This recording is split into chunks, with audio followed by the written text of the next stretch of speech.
morning, everyone. Thank you for joining us on episode 139 of Blowback, Exposing Imperial Decline. We have titled this episode War with Iran. Kind of an in-your-face title, referencing tomorrow's upcoming talks between Iran and the United States, mediated by Oman. Now, is Oman okay? Is Oman a city in Jordan, or is Oman its own country? I want to say that it's Oman, Jordan. Maybe we should have thought about this before we even started our program. I believe it's Oman, the country. Yeah, it's its own country. It's a country, yes. It's one of those small Arab monarchies, one of those small Gulf monarchies. Okay. Emirates, yeah. Thank you, my co-host Carlo Parcelli from the Belly of the Beast, also known as Satan's Anus, Washington, D.C. It's about noon in D.C. time, so it's not morning for him. It is morning for Greg Rosen in Chicago, 11 a.m. there. Thank you for being one of our special guests. And Leo Zhao, also known as Z, our special guest from East Berlin, Germany. So I want to thank you two guys for joining me. And then I just wanted to go over, my thoughts on the possible outcomes from these talks with Iran. And I have some ideas and I have some thoughts. I think that,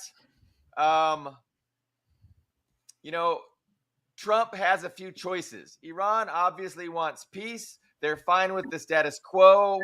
As long as they're not attacked, like they could have the status quo in perpetuity. Israel really, really, really wants the United States to bomb Iran, right? Israel wants the United States to destroy Iran on their behalf, and they will not be happy with Trump if Trump negotiates a deal with Iran that does not involve removing their conventional missile systems and does not make them agree to stop helping Hamas, Hezbollah, and Yemen. So these are the two things that Israel demands that Trump negotiate in any kind of agreement. It's not just the nuclear issue, it's also their conventional missile systems, and it's their support for the axis of resistance, in the Levant.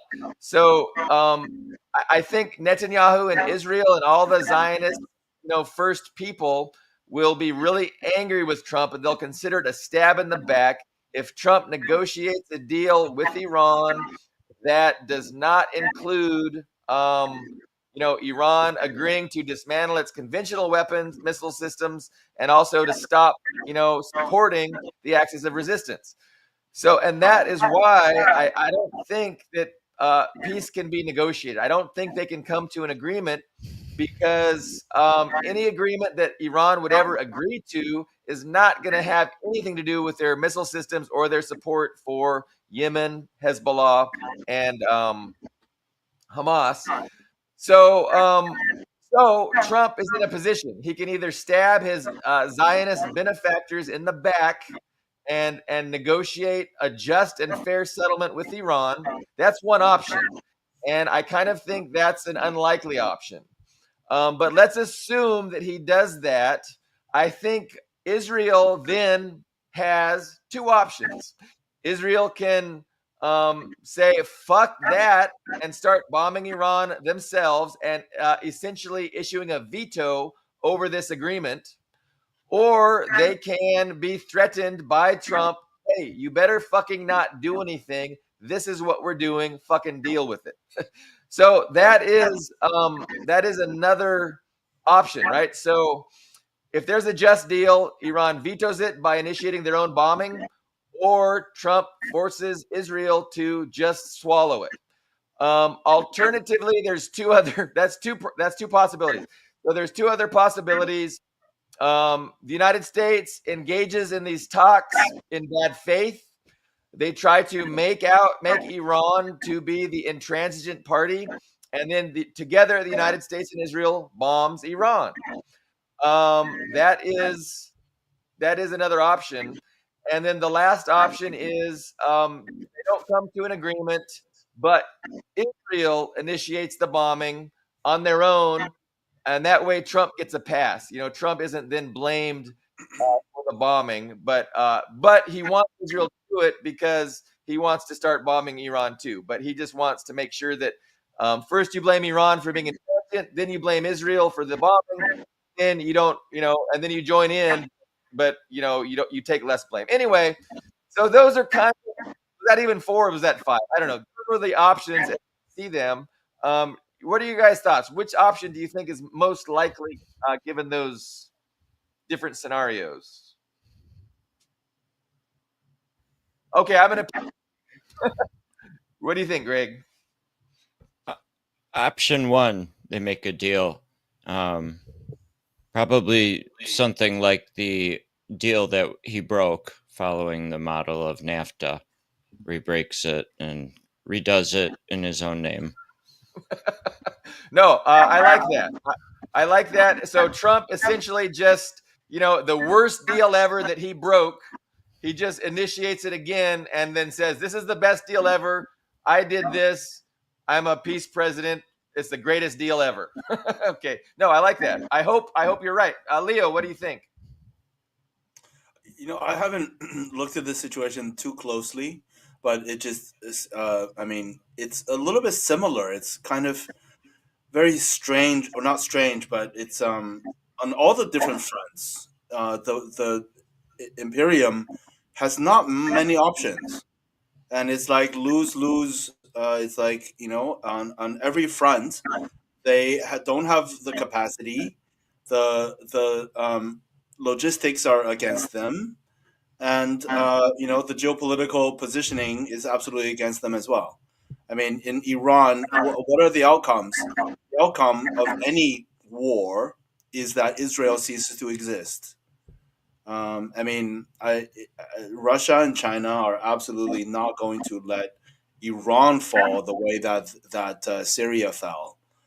Iran is a major pillar in the multipolar world. It is absolutely crucial to the axis of resistance, and not only the axis of resistance in West Asia, but globally speaking.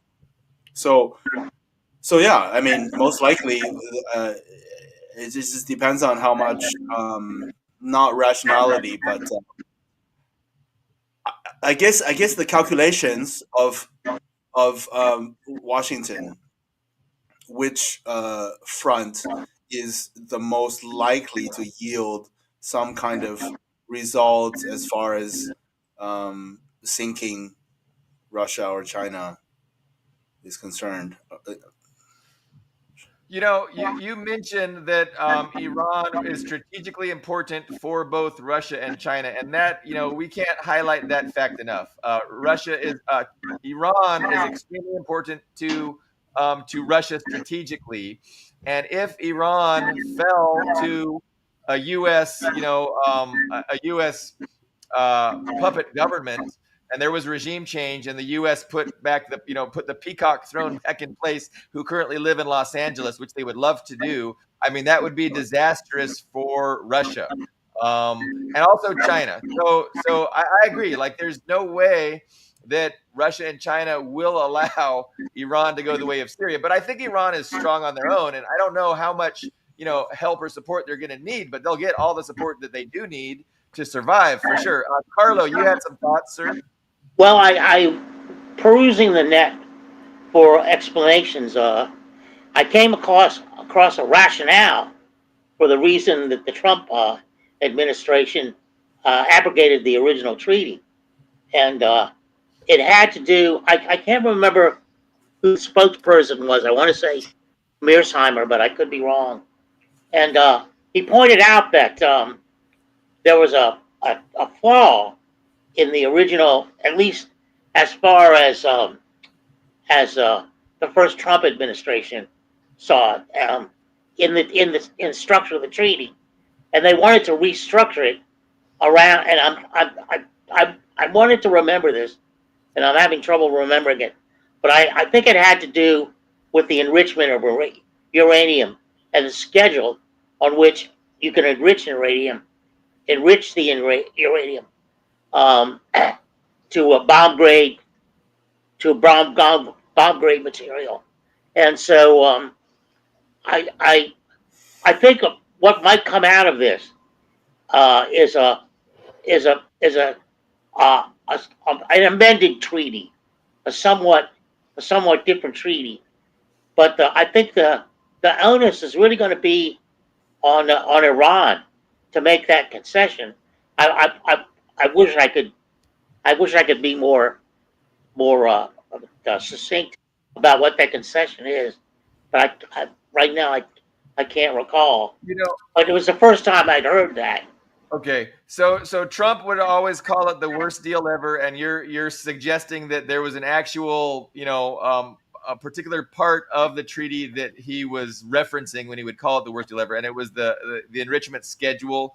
And you're saying if Iran agrees to modify this schedule a little bit, they could have a deal. But I mean, my thing is, I just don't know if the United States is going to allow just a deal on the nuclear program itself. They want a comprehensive deal that includes, stopping the support for the axis of resistance, and also they want to see a decrease in their conventional missile systems. And I don't think Trump would ever agree to anything that doesn't include those things. But if he did, then the Zionists would see it as an attack by Trump, and they would turn on him, and that's why it's just an interesting situation. But I hope Trump can offer them a this is Greg's position, right? I hope Trump can offer them a fair deal that they can accept just on the nuclear issue, just on them promising not to develop a nuclear weapon and proving that they're not trying to get a nuclear weapon. And if they can just deal with the nuclear issue in isolation, Iran is fine to deal with that and to agree to that. But and then the question is, can Trump get Netanyahu not to use his veto? And Netanyahu's veto to this agreement is just launching his own attack against Iran. I think we know that Israel can't really do that effectively without us. I mean, they need us to support their bombers, and there's signs they can't really penetrate the air defenses. Well, they Yes, can they don't. attack, and they can solicit an Iranian reprisal, and then they can come running to daddy, and say, "Hey, save us! We're under attack. You have to save us." I mean, Trump has, had two opportunities in his first term to launch attacks on Iran and didn't after the Soleimani assassination and the reprisal, and then when Iran shot down the drone. So, I mean, he's done that. Survived. No, it's true. I mean, heretofore, the United States definitely could have, done what Israel wanted and attacked Iran for any number of reasons. They don't even need a reason, but they could, and they haven't. They have not wanted to, and because Iran has deterred them. I mean, Iran has a legitimate deterrent. The only thing that I think has changed, that could have possibly changed, is that the U.S. is getting to the end of its rope, and it's realizing they need a great reset where you have a global economic meltdown, and that way you can just engage in all these power grabs to reset the global situation and get yourself in a position that is more sustainable. Because right now, with their debt, with the way things are, it's unsustainable, and the U.S. is losing, and so they feel like they need some kind of a great reset. And what more great reset could you have than a war with Iran? Because they'll block the energy going through the Straits of Hormuz, and then you're going to have a global economic collapse. I mean, that's what would result from a war with Iran, and that has been a deterrent. But I'm thinking there might come a point where the United States sees that as something that they're going to want to solicit, and they're going to be interested in attaining it, especially if they can blame Iran. And then,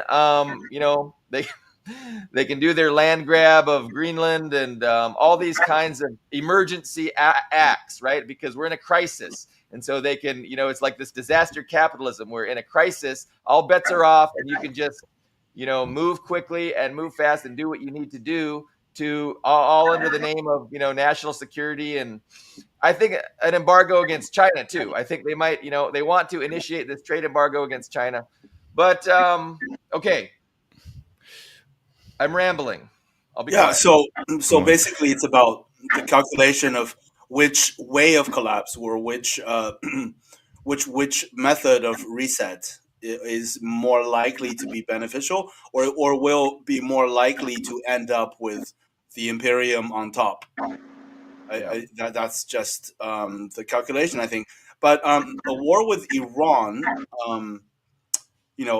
is not good for their war against China. Is not good for that project. Can I give pushback? Huh? No. I'm just saying that it's not the best strategy for containing and defeating China. A war with Iran now. Sorry. I wanted to give Billy pushback. was thinking it was right. Oh, okay. Yeah. Well, I mean, China is it needs energy. It's an energy importer. It doesn't have its own. It gets a lot of energy from Iran. I don't know how much, maybe 15%. But if you block global energy, and if you increase the I mean, I think the price of oil would probably go up to $500 a barrel, if not more, and it wouldn't be easily accessible, and that would be a huge problem for China's economy. It would be a worse problem for China's economy, since they're the number one consumer of global energy, than it would be for the United States economy, who is a net energy exporter. If you combine natural gas and oil and shale, we're a net energy exporter. So I just think that plausibly, the strategic planners are thinking that a war with Iran, blaming it on Iran, collapsing the global economy, is going to hurt China more than the United States, and so it would be good for their plans against China. But you're saying that. Go ahead. Sorry. No, go ahead. I'm done. No. I was just going to say, but then again, energy is only one factor, right? I mean, in terms of the other factors, I mean, China can easily get probably enough energy from Russia and other sources, but I mean, in terms of like tying up the resources, the very limited resources already, we saw a someone from the Pentagon say something about not wanting to waste too much resources on Ansar Allah, on the Houthis, on Yemen, because we need these resources for China. Right? Yeah. I mean, that's kind of a ridiculous, absolutely ridiculous statement in itself, or it portrays a ridiculous reality. I mean, if you are trying to save munitions and weapons against the Houthis for China, like, then you don't have enough, obviously. Right, and a war with Iran is going to just further deplete that on a much bigger scale. So no, I see what you're saying now. In regards to our munitions and just our capacity to quickly develop, our military industry is nothing compared to like Russia's. It's it takes a long time to really produce these things, and everything's done for profit too, and it costs way more than we spend way more than it's worth, and all that kind of stuff. I mean, on the oil, China gets 30% from the Persian Gulf, maybe 15 from China, so I don't know if it could be replaced right away. Although I read they have about a 90-day strategic reserve because of this. So no, those are interesting numbers. So that might very well be. I think a war with Iran would really cripple and eliminate any exports from that region. Right, there would be no exports, and I think Iran would use their missiles, destroy the oil infrastructure of all the Gulf monarchies, of Israel, and none of the tankers would be able to pass through the Straits of Hormuz for sure. And so that's 30%, you're saying, of what China needs, and that's a lot. And I don't know if I doubt Russia could ramp up production to the point where they could make up the difference. But certainly, it is great that they share such a long border and they have these pipelines, and definitely they could support each other, like China was doing in Yeah, I mean, with the between the reserve and Russia, they probably could survive it. Oh yeah. So there's two things, right? We're talking about the plan, the West's possible plans, their possible strategies, and then the other thing is, I don't think they have any hope of success, right? And it was interesting that I've thought for a long time that China has ultimately won this competition about 10 or 15 years ago, and then it was I saw a clip with Putin saying the exact same thing. He's like, it's just ridiculous that the U.S. is trying to contain China.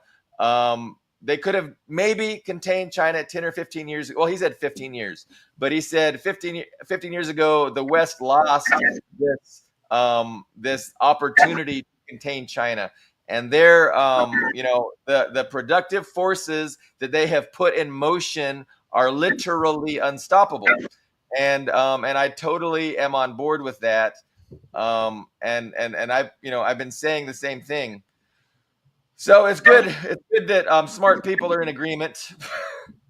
One other thing, we should once again reemphasize in the talks they'll be discussing the I don't know if it's exaggerated or if it's absolutely true the way it's discussed in the West, but Iran arming Hezbollah to a certain degree, Hamas, and of course the Houthis.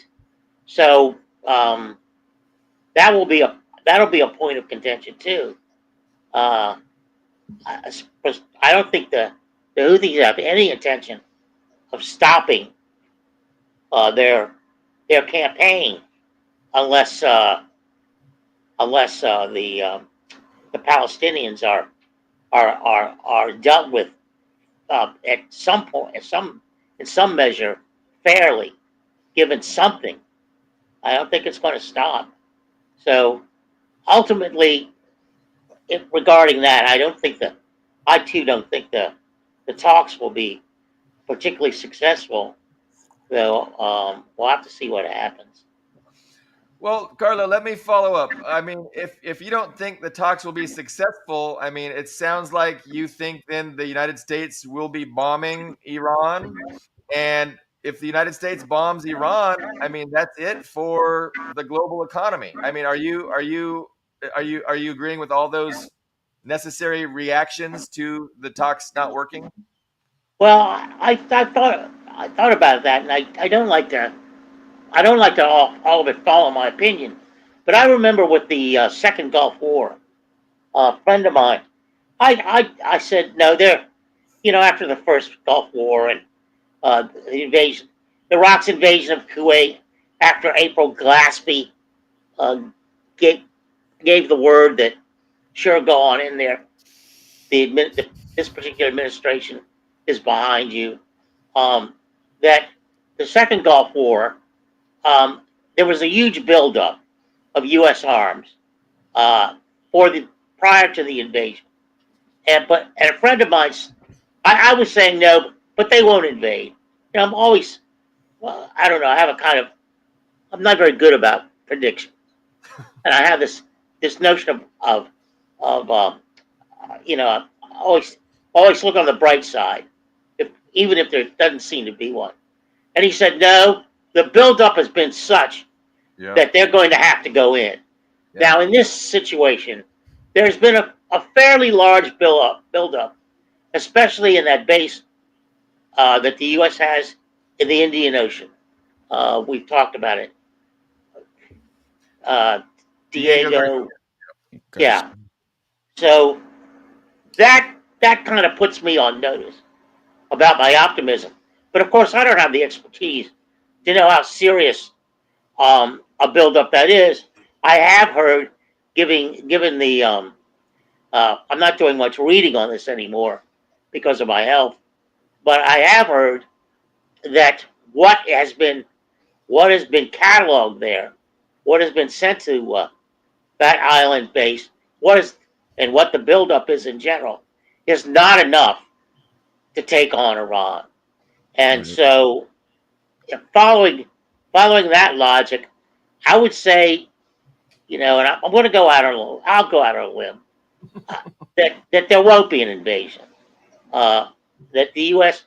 will not bomb Iran like Trump has threatened to do. So, but I'm always hopeful in that regard. So you're saying no agreement, but also no attack. Yeah, or an agreement that is not everything that uh, the Trump administration says it wants. Because believe me, the Trump administration is not being honest about what it wants. I mean, it wants Gaza. I thought the notion of turning it into a Riviera on the Eastern Mediterranean was a joke when I first heard that. But now I'm convinced there's elements that really want to see that. So so it's going to be a hard slog. I don't know that there'll be an agreement. I really doubt it. Not there might be an agreement on some some matters of less substantive nature than what they really want to get along have happen. But I don't think there'll be the kind of agreement that that either side will be able to be, ultimate agreement. That either side will be willing to sign. I don't think that'll happen. So, when we talk about Israel and their influence over U.S. foreign policy, there's always a debate, and it's very contentious.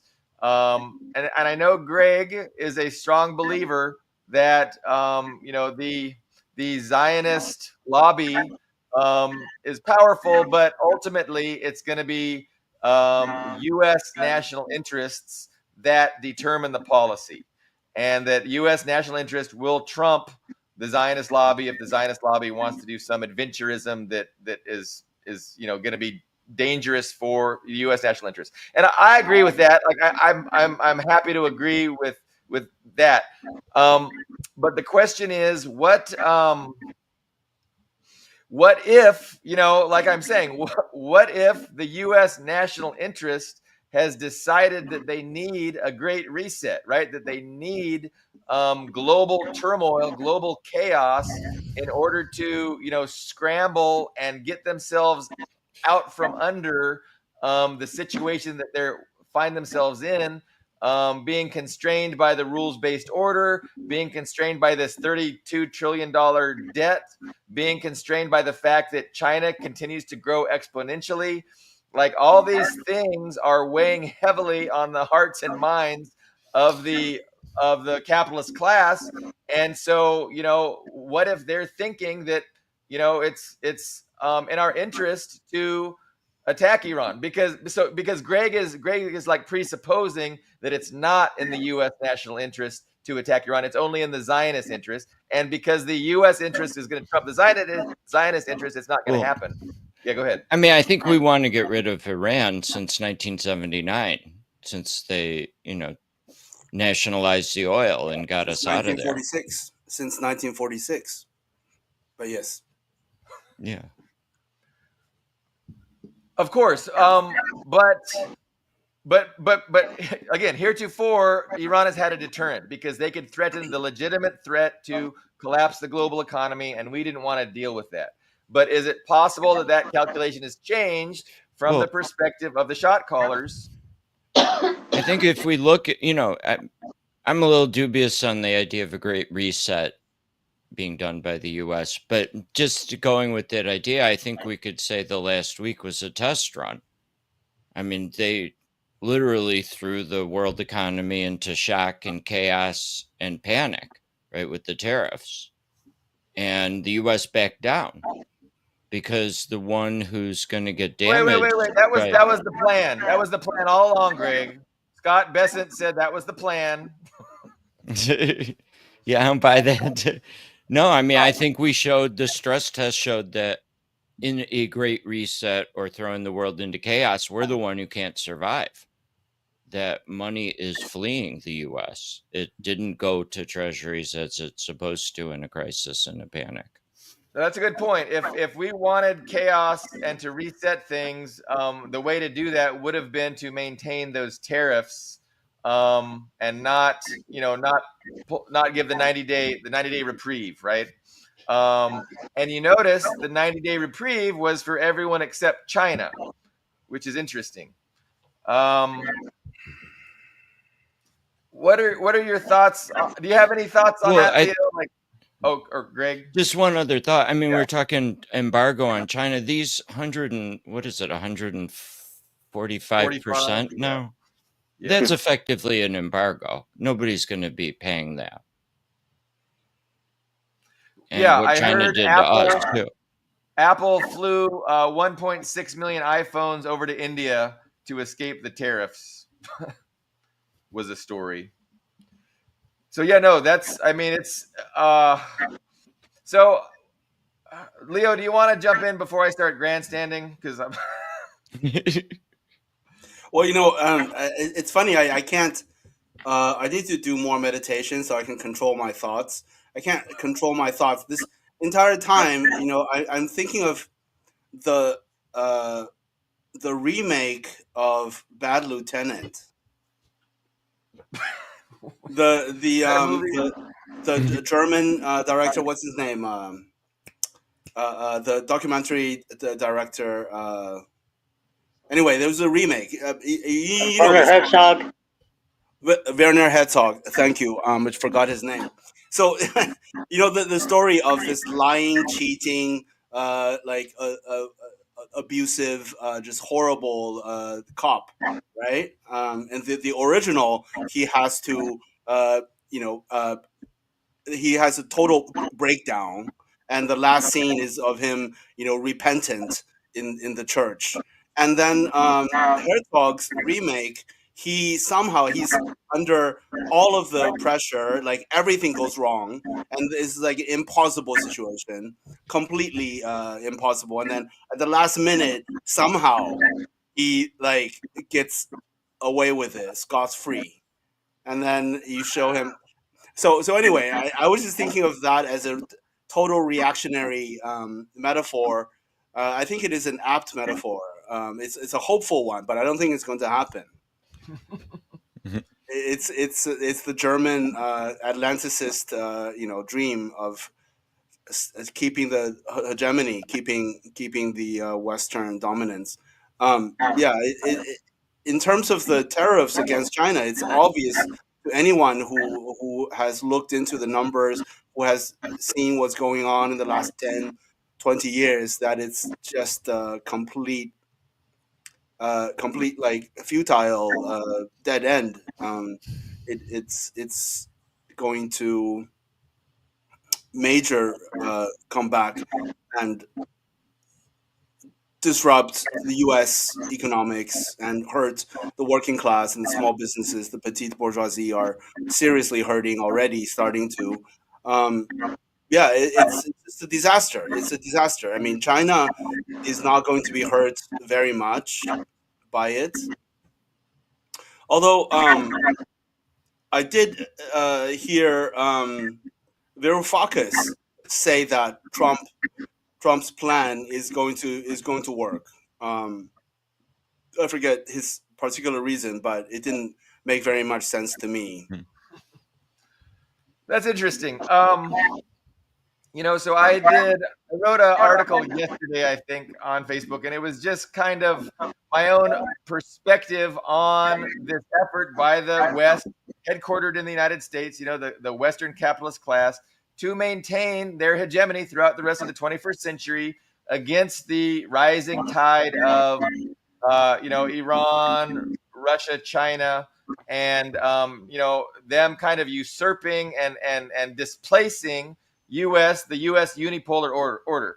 So I kind of feel that these tariffs were like an effort by the head mafioso, of the global capitalist gangs, I guess gang, right? So you got this global capitalist gang, and they've really had the run of the place, especially since the Soviet Union has collapsed, and now they're under threat. But the nature of the capitalist class is such that they're hard to discipline and they're hard to control. And a lot of capitalists are only interested in profiting. They don't care about the class interests, about the greater class interests. They don't even care about geopolitics. The CEO of Apple cares about making profit. And so if you are a leader tasked with managing the interests of the global capitalist class, which that's what Trump's job is. He represents the capitalist class. He's his government is the representative of the capitalist class, the U.S. capitalist class nominally, but the U.S. is the headquarters of the whole Western order. And so you've got to get the attention of the other capitalists who don't really care, right? You got to discipline them. You've got to get their attention. You've got to let them know that, hey, we mean business. This is serious. We have to work together. We have to unite. So Trump is kind of tasked. He's given this task of uniting the oligarchs, in the West behind an effort to weaken and contain China. That's what he's got to let them know. We've got to do this. We're serious about doing this. So in a way, I see these tariffs as doing that. It's like getting people's attention. It's like, wake the fuck up.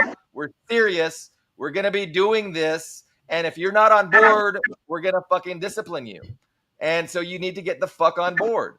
And I think he might have been successful.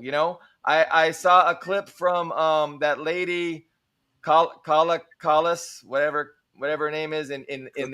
Callas.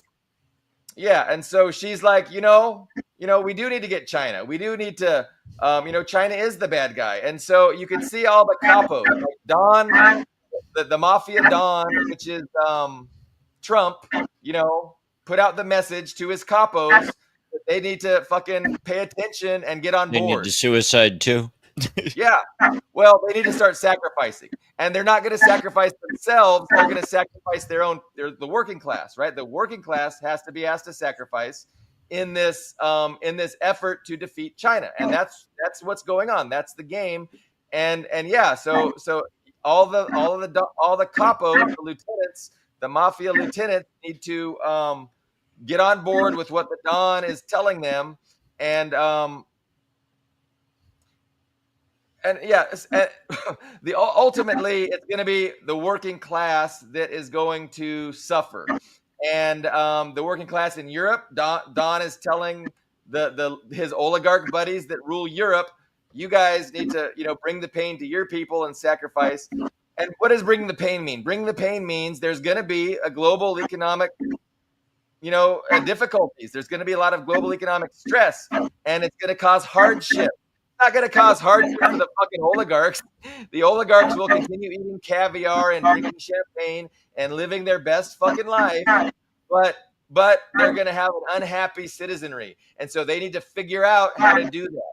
You need to get your shit together, figure out how to do what you need to do. You need to get your people in line. You need to get them willing to suffer. You need to start the propaganda, start the censorship, whatever it takes to get the people in line. And so this is the effort that's underway, to get this ball rolling on really going after China.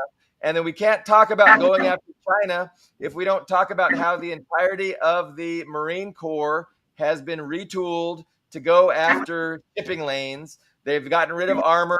They've gone to autonomous drones. They've gone to medium-range missiles, anti-ship missiles, and they're ready to interdict exports and imports from China in the South China Seas, in Panama Canal, in the Straits of Malacca. There's a few choke points that they've set up, and they're ready to initiate a violently imposed economic embargo against China, which I think could come in any number of ways, and it could have to do with what happens in Taiwan. And of course, the United States controls what happens with Taiwan. We have our puppet in place.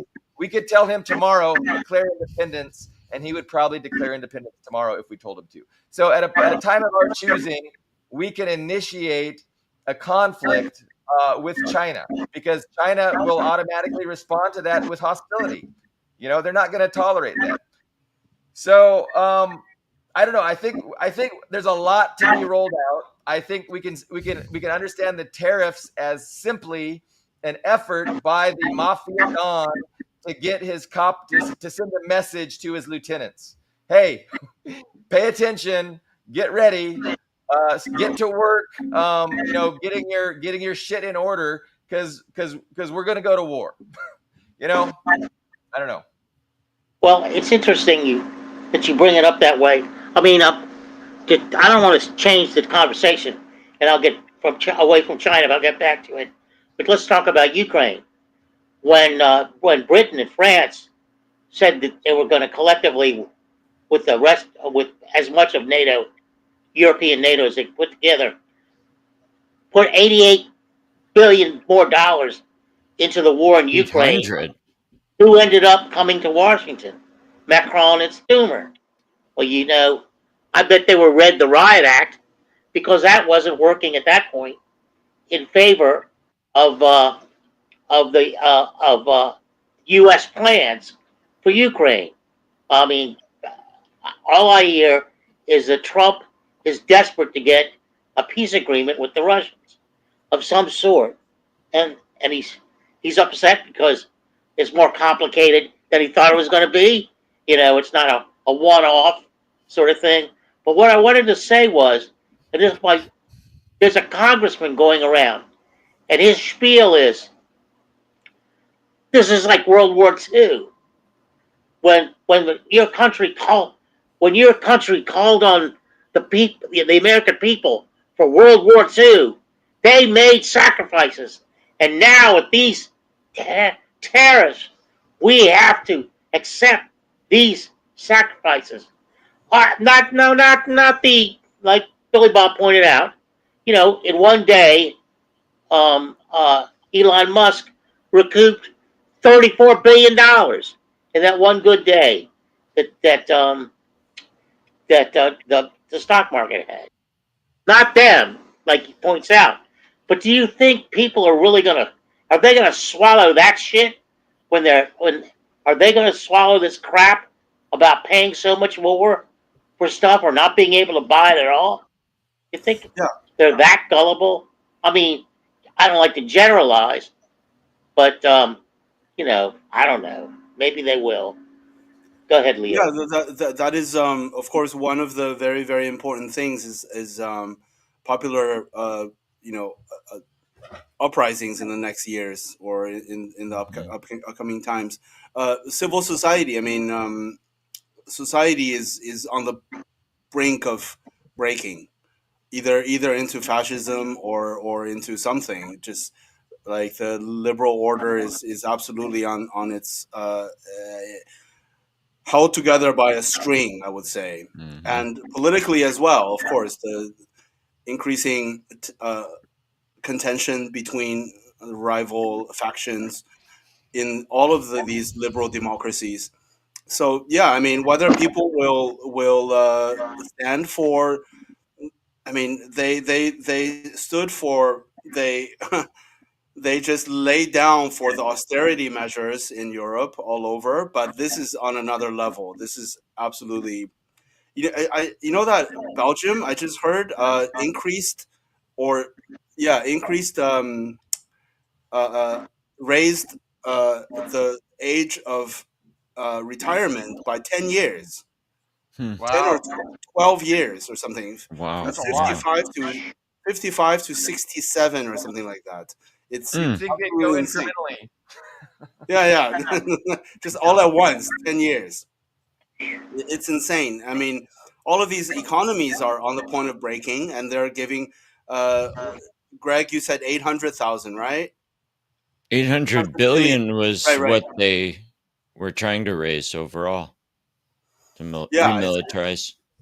yeah, I and mean, I thought it was interesting. Britain was doing austerity already, cutting the health service and stuff. But Europe seems to be trying to do it through debt, not cutting. Not some. I mean, that's the first I heard about Belgium, but I haven't heard big proposed cuts in Europe. Can you imagine if you were 54 in Belgium and you were looking to retire in a few months, and then a surprise, 12 more years, motherfucker. Yeah, really. A lot of angry Belgians. Brutal. I mean, there are a lot of cuts in Germany. They've been cutting everything. Pensions, the pensions are down to almost nothing. They've been cutting everything. They've been cutting transportation. They've been cutting all the public sector. New proposed cuts? I think they've been continuing in the last years. I'm not sure about upcoming proposed ones, but it's just, yeah, that is they've been ongoing. It's interesting. I mean, I've been on Facebook arguing with pro-capitalist people, and all they talk about is, look how better people's lives are in Europe. It's gone, it's just gone up. Sure, maybe it's not going up as fast as in other countries like China, but the trajectory is just a steady increase in, living standards and quality of life. And that's what capitalism brings. And now to see, like, those arguments are going to be untenable now. Like, you had a good ride, but even since the 70s, I mean, I think the actual data shows that living standards have pretty much flatlined and stagnated since the 70s in the United States. But the way things are heading, for obvious pain for the people, the citizens of Europe, the citizens of the United States, like, that argument will totally be off the table now. I mean, they'll find new ways to think about it. Oh no, that's you can't blame capitalism for that. But anyway. Yeah, in Germany, it's absolutely falling apart. I mean, the trains are not on time anymore. The famous on time German trains are a thing of the past. It is not coming back. Every time I literally every time I go somewhere in the city, there's a problem. You would have to take an alternate route or take a bus, get off the train and take a bus and to go to another train. Yeah, all the time. I mean, this is more and more homeless people, more and more addiction. So the Nord fentanyl Stream is coming very, very soon, or has already arrived. I did see some people on fentanyl already a couple of weeks ago. We were on the train. We were literally on the subway, and there were these like 4 or 5 guys and one woman got on, and she started smoking crack on the train, on the subway. Wow. Like blue smoke, like in that little section, and all the Germans, of course, sitting around them, just sitting there like, or looking at their phones, pretending like it's not happening. It's absolutely insane. Ever since Nord Stream sounding more like Chicago, more and more every day. With the destruction of the pipeline, Nord Stream pipeline from Russia, that kind of started the decline, right? Because you guys didn't have access to such cheap energy. The industries couldn't continue to profit like they were. Some industries went to the United States. But what? It has nothing to do with that. What do you mean? What pipeline? I've never heard of this before. Pipeline? What pipeline? There's no pipeline. There never was. The problem is constructing the pipeline in the first place. Working with evil countries like Russia in the first place. That was the mistake that Germany made. Anyway, sorry, my sarcasm is energy dependence. Yeah, David K was just asking your location. So you are in East Berlin, right? Yeah, Leo. Bag. I wanted to, I was talking about German industry coming to the United States, and it reminded me of the helicopter crash yesterday into the Hudson River. I guess it was the family of the CEO of the Spanish division of Siemens, which is it's just weird. Like, who knows what that was all about? If it was just an accident or if it's some corporate sabotage, I have no idea. I didn't even hear about that. Wow. Yeah, the rich guys with their private helicopters sometimes doesn't work out for them so well. It's awful. So yeah, I mean, we're talking about the decline in living standards of the West, and it just seems inevitable. It seems like it's going to only get worse. and it's going to get worse because our leaders are going to enter into a war, an economic war, instead of embracing economic cooperation. And this is something that we really ought to think about and contemplate, because it'll help us to understand who's to blame for this shit, right? And so, wouldn't it be great if we had leaders who were into cooperation, peace through mutual prosperity, and win-win trade? Like, that just seems like what all citizens in Europe and the United States would want. Work with China. Let's work with keeping these trade lanes open, and let's take even more. Let's get some build your dream cars in the United States, so we can drive around for free. We'll buy our $15,000 very fancy electric car and not even have to worry about buying gasoline. Yeah, in the meantime, in China, the first flying taxi company just got their official license to operate. So Yes. flying taxis are going to be like in a matter of like months, probably 3 months or 6 months, going to be So, flying all over Shanghai. so But why I can't we was have that? Go ahead. yeah. I was going to say something earlier, Billy. You talked about the bourgeoisie are like trying to control them is like herding cats. Like they're uncontrollable. There was that European China economic talks, right, Yes. recently, and there Yeah. are motions. There are motions of increasing cooperation Yep. in since the tariffs started. So there are some hopeful signs that some of the bourgeoisie are not going to take this lying down and obey the orders. And of course, the Korea, Japan, and China economic meeting, which signals a motion towards more cooperation as well. Yeah. I mean, no, that's exactly right. But I think these people that are suggesting that we have increase our economic ties from Europe with China, like the European leaders who are suggesting that, I think are going to get attacked. I think they're going to ultimately lose, because they're going to be the minority, and it's the gangsters of capital have a way of disciplining their own, and I think Mearsheimer is really clear about this, that the United States will take off all the gloves.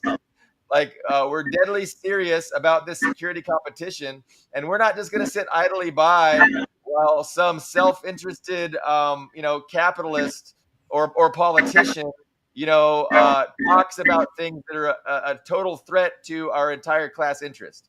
And Yeah, so, I think those people will get treated very bad. I would be scared. I would be terrified for the family and for the person who suggests that, hey, well, then fuck the U.S. They want to tear us. Fuck them. We'll play ball with China.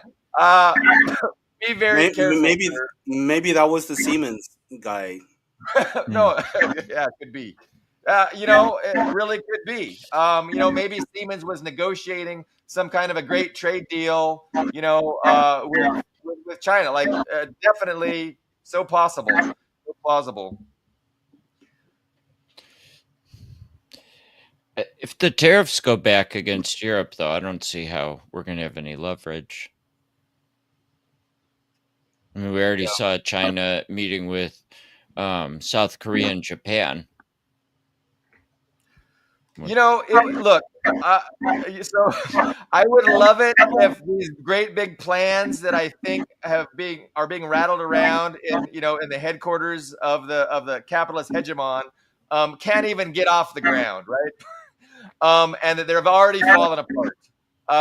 And that the events, namely this cooperation between Japan, China, and South Korea, and also the people in Europe saying, okay, hey, we're just going to increase our ties with China. Like, I mean, it would be great if this grand Western strategy of maintaining their dominance throughout the rest of the 21st century has already failed.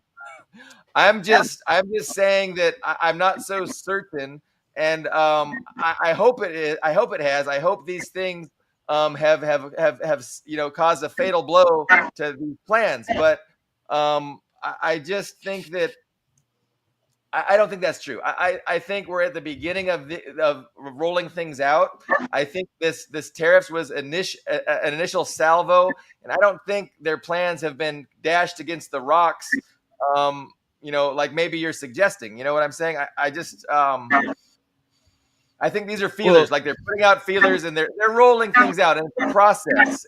And we're gonna see successive strategies rolled out. And like I said, ultimately we're gonna be. I can't imagine we're not gonna put to use all these decades-long changes to the Marine Corps specifically to interdict the shipping lanes for China. Like we're gonna try that out. We're not gonna just not even pull the trigger on that.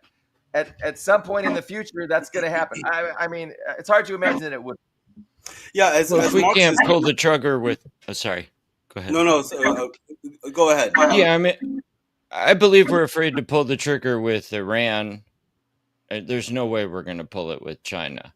And if we can't raise money, which is what the collapse in the treasury market shows, how are we going to even fund this war? Either war. Print more money. Print more money. That will only go so far. That can only go so far. And the rates will go higher. Yeah, I mean, we're already paying close to $1 trillion in interest a year on the debt. I was just going to say, as Marxists, we understand the underlying class interest. We understand the class interest of the higher levels of the bourgeoisie and the middle level of the bourgeoisie, and the lower levels, nobody cares about them. But we do understand that. But how the cards will fall, how these contradictions will play out specifically, I think a lot of psychology, a lot of sociology, a lot of group thinking, a lot of psychology, basically, I think is important also. The great American psyche, the psyche of the 500 years old colonial empire, the patriarch, the psychology. I mean, it almost seems like the American psyche demands some kind of confrontation, some kind of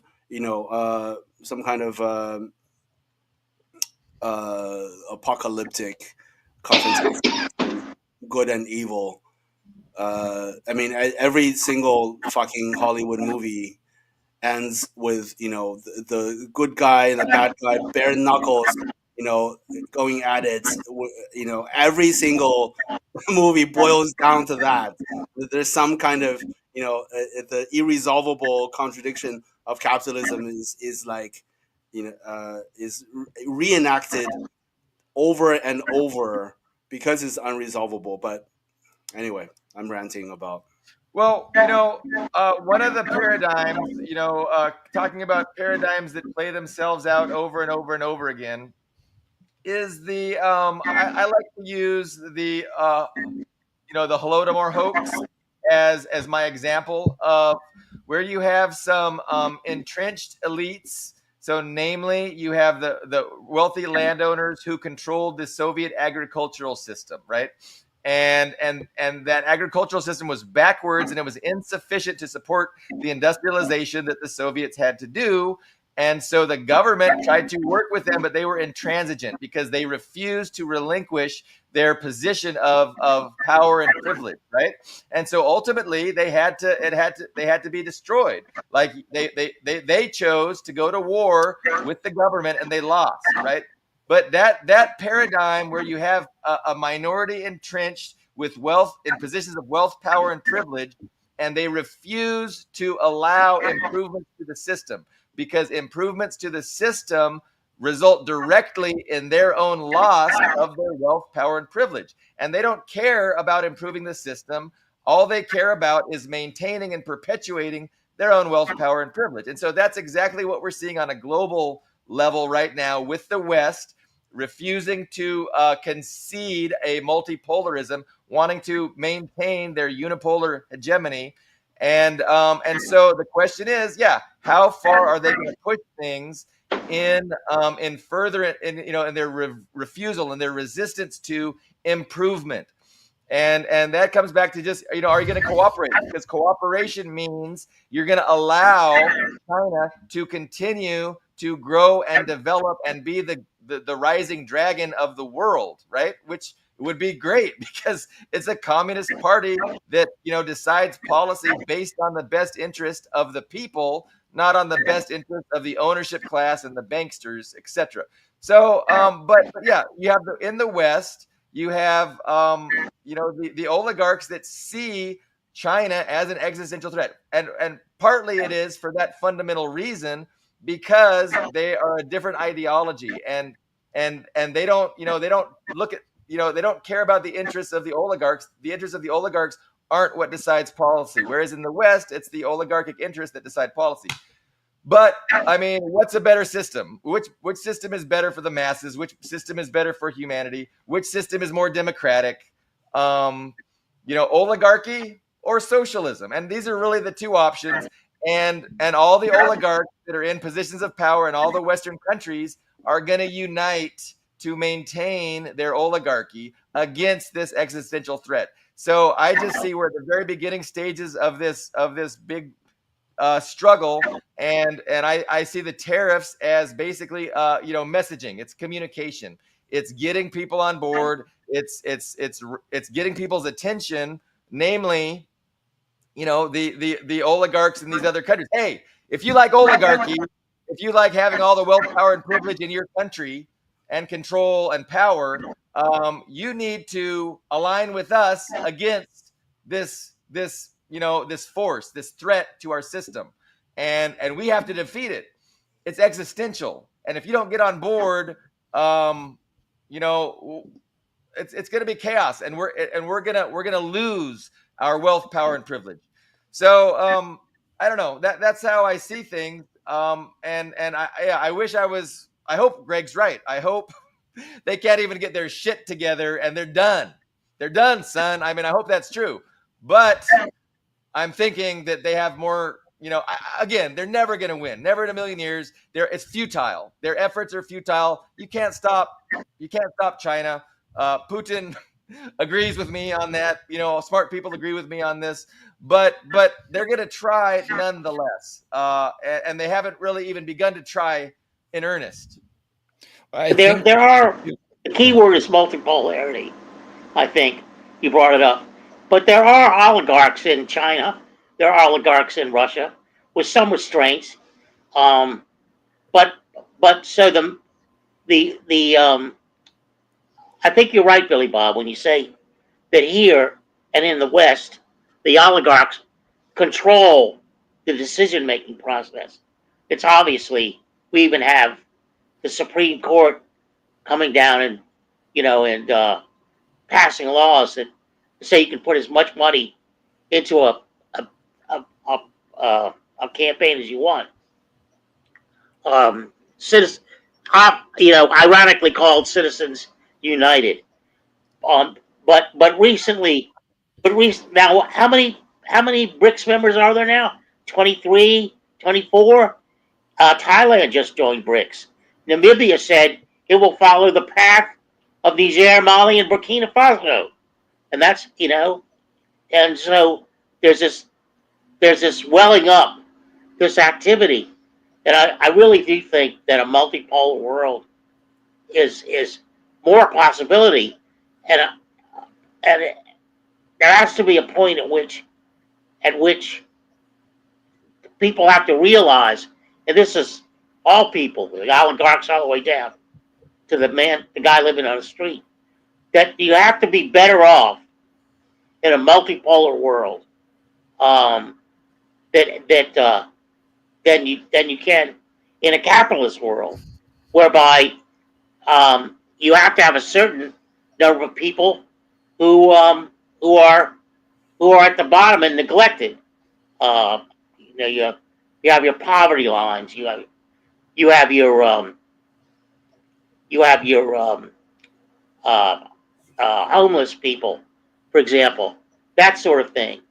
And I think there's a chance for the multipolar world. I think that what Mao said about the U.S. many decades ago, not many, a number of decades ago, is it's a paper tiger. The West is a paper tiger. Right? And look at who we got now roaring. A hollow man, an empty shell of a man. Trump. Man. Well, he's definitely a symptom. He's a symptom of the stress on the Western capitalist system, and I think he is the chosen vehicle. I think they're happy to have Trump to lead them through this tumultuous time, because this tumultuous time is going to be painful for the people, and they're going to want to blame a person. They're going to want to deflect blame from their class onto one individual. And so they're happy to have him initiate a war with Iran. They're happy to have him initiate a global economic catastrophe. They're happy to have him initiate a violently imposed trade embargo against China, because he will personally take responsibility for it. And then all the opposition will blame him. They'll get what they need from Trump, and then they'll blame him for it, and they'll come after him, is their hope. Like, this is their hope, their plan, their strategy. And I think it's going to fail, but I think we're going to watch it play out, and I think it's not going to be good for people. But right. I've been saying that for a while. I'm a doom and gloomer, and Greg might be right. They might not be. We might be 5 years away from that. We might be 10 years. It might never come to pass. They might realize the futility of their situation. Like, I believe their situation is hopeless. And so maybe they will not do anything drastic, and they'll just kind of, what are the two ways you can go out? You can go out with a whimper or a bang. Maybe they'll just go out with a whimper. We can hope. Billy, how do you imagine Walmart is handling this, the tariffs? Well, that's a good question. I mean, you'd think they would be unhappy because everything in Walmart is made in China. And so I don't know. Yeah, how are they going to even survive? Like, how can people even shop at Walmart anymore? Typically, Walmart is like one step above the dollar store, and the clientele, the biggest retailer, right? Isn't what's that? Aren't they the biggest retailer in the United States? Yes, in the world, I think. Yeah. So that's a good question. Yeah, I mean, the Waltons, are they happy with Trump? Are they on board? I mean, they're backers, but I can't imagine they're happy. Right? They're calling up asking for exemptions. I think so. They moved into insurance. There's now a Walmart auto insurance, I think. So David Kay suggests that they'll just buy goods indirectly, and that's something that U.S. retailers are doing, right? So, like I said earlier, that's what they've done. Yeah, for the last few years. But if the tariffs are everywhere, or this suddenly, they're not going to have been able to do that. And it still cuts into their profit margins when they have to do it indirectly. Middleman. Not as Mm-hmm. That's a classic. I'm sorry. That's a classic that people don't understand about socialism. I mean, I'm sure other people know this, but having been in business, if I had a middleman, everything got more expensive. Yeah. If I went out and I bought a private library of books and I packed it and threw it in my car or rented a truck, I saved money because I did the labor. But if I hired guys to help me with the labor, which I had to do from time to time, given the quantity of books, that cut into my margin. It's common sense. So to have private insurance companies or anything, it's nonsense. If you had socialism, you would have a direct plug-in to the government program, and you wouldn't have to go through these middlemen. And that's an easy way to, I hear people all the time talk about capitalism like that. But anybody that has to run a business knows that the more people you have in between you Right. and your product, the more you have to charge for it. It's just infuriating because people don't even understand that basic level of what goes on. Yeah. So anyway, I thought I'd throw that out there. Well, China has definitely demonstrated the superiority of socialism. Their biggest industries are government owned by the party. All the banks are owned by the party, and they're able to develop these 5-year economic plans that are tailored and geared towards achieving certain things like full employment, full home ownership, um, directing investment towards the most important industries. And so it's just a superior system, and the U.S. can't compete. They just can't compete, and so they're going to resort to some dirty tricks, some unlawful means to attempt to take them down, to weaken them, and they're gonna fail because they had a chance about 15 years ago. That's what Putin and I believe. Leo, what are your thoughts? Well, yeah, like I said, I think psychology has a lot to do with it. I think we have to, beyond class, beyond Marxism, we do have to pay attention to psychology and sociology and group thinking, behavior, group behavior, things like that, to determine or to envision or to calculate how the cards are going to fall. But I can imagine. I mean, I'm not in the business of predicting the future, but everything is pointing to the end of the imperialist era. Everything. I mean, this entire system is bankrupt on every level, culturally speaking.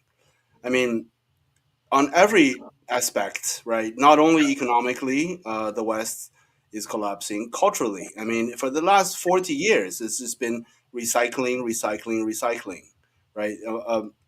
Mark Fisher famously wrote that article about regurgitation in culture, like in music, in theater, in film, in everything. There's just no ideas in the West whatsoever. Politically, in terms of political vision, no Western politician has a vision for the future. And in every aspect, it is exactly the same.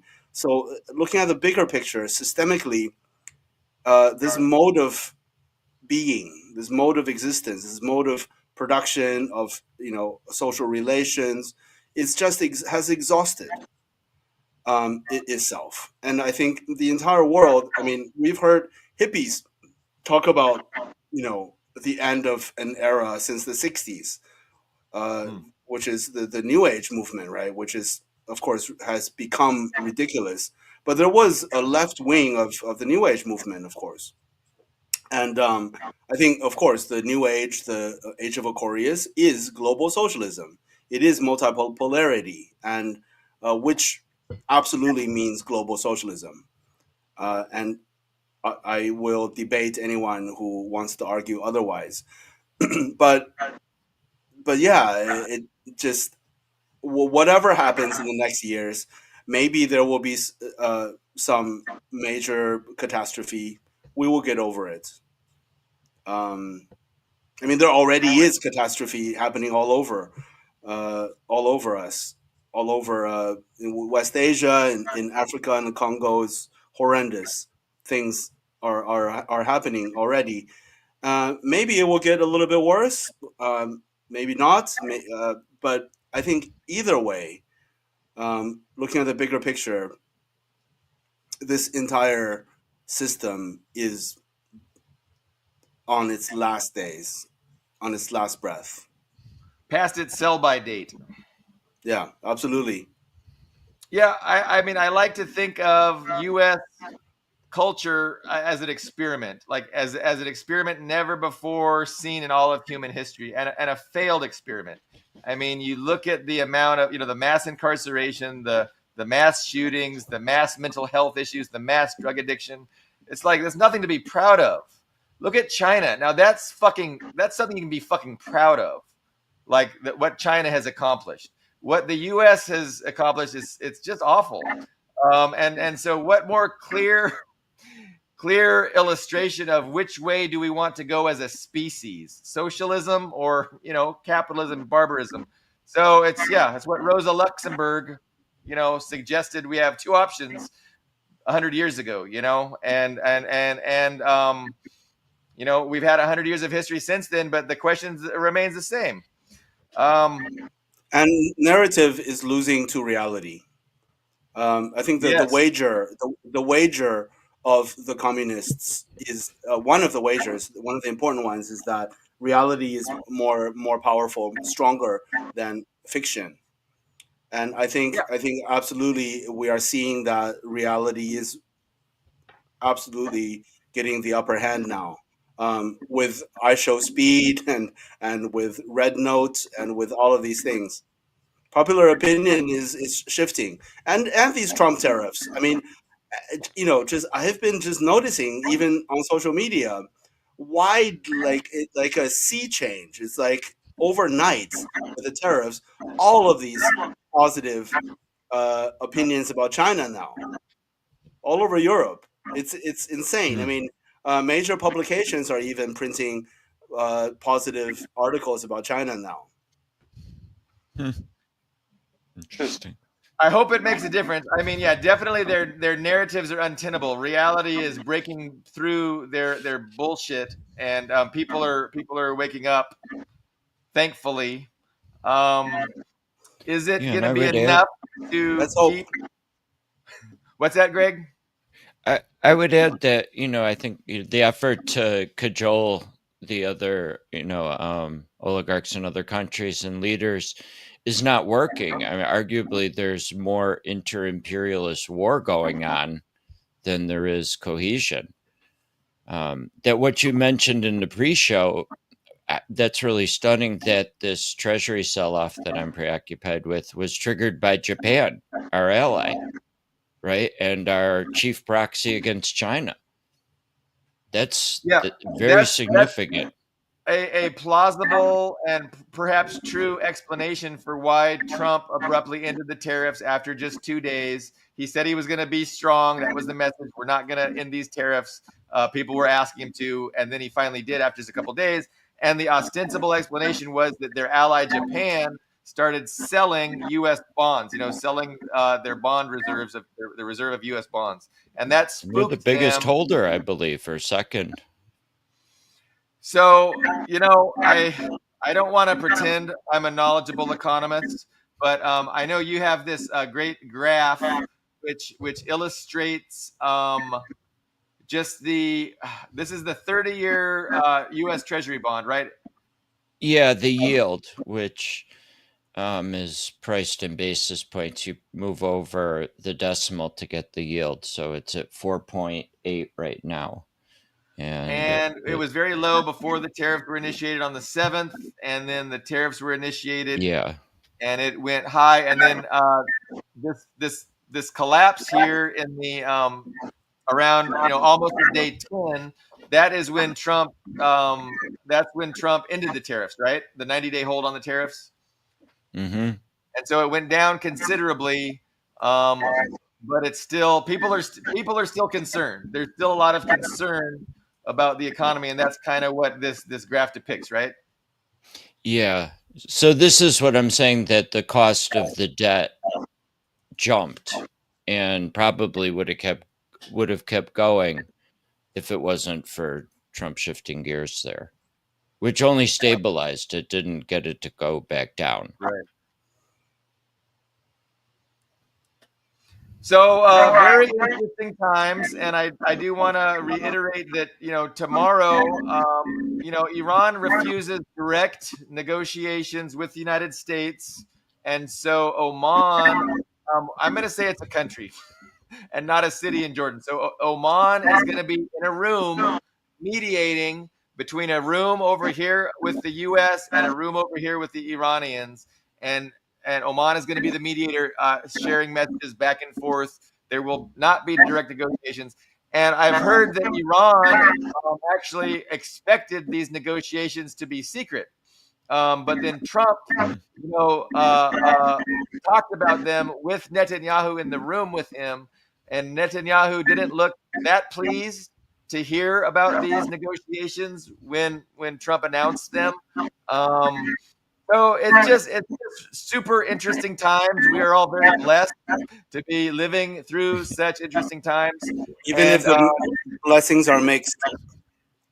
It's mixed blessings, no, for sure.